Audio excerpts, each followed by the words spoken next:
Contre toute attente, j'ai découvert la cause principale de la dépression.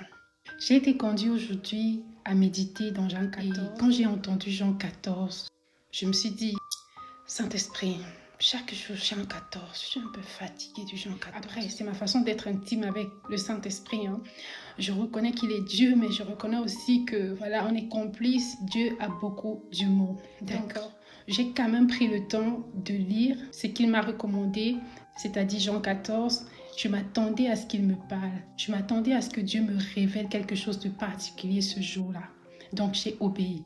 J'ai l'habitude de recevoir cela, mais j'ai obéi. Parce qu'à chaque fois que je reçois Jean 14, je suis comme ça.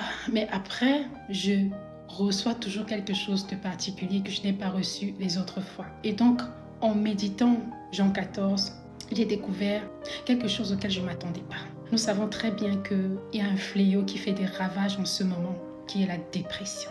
Et en lisant le verset 27 qui dit « Je vous laisse la paix, je vous donne ma paix ». C'est Jésus qui parlait à ses disciples. Donc, déjà, il y a un fait. Jésus ne parle pas à une foule, mais il est dans une intimité avec ses disciples uniquement. Tout d'abord pour dire que la dépression ne touche pas seulement le monde. La dépression ne touche pas seulement ceux-là qui n'ont pas Jésus dans leur vie. Non, il touche aussi ceux-là qui ont accepté Jésus dans leur vie comme Seigneur et Sauveur. Oui. La dépression touche aussi les personnes qui ont accepté Jésus-Christ dans leur vie comme Seigneur et Sauveur.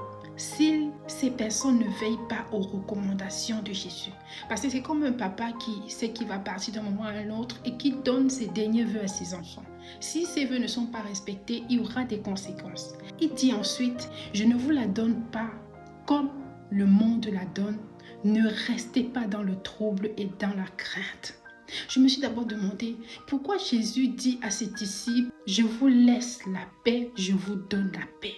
Pourquoi Jésus n'a pas choisi autre chose à donner à ses disciples? Pourquoi il n'a pas dit je vous donne la joie, je vous laisse la joie, je vous laisse voilà les voitures, je vous laisse les maisons, je vous laisse le mariage, je vous laisse toutes ces choses en fait. Mais il dit je vous laisse la paix. Il dit ne reste pas dans le trouble. Il dit que ton cœur ne se trouble pas. Ça m'a tellement marqué. J'ai placé devant toi la vie et la mort. Choisis la vie. Donc Jésus est aussi en train de dire choisis la vie. Choisis la paix, c'est choisis la vie. Donc on a la décision. Dieu nous a donné le libre arbitre. Tu as le choix de laisser ce qui va entrer dans ton cœur ou alors de ne pas laisser les situations de la vie venir porter le dessus sur toi. C'est une décision.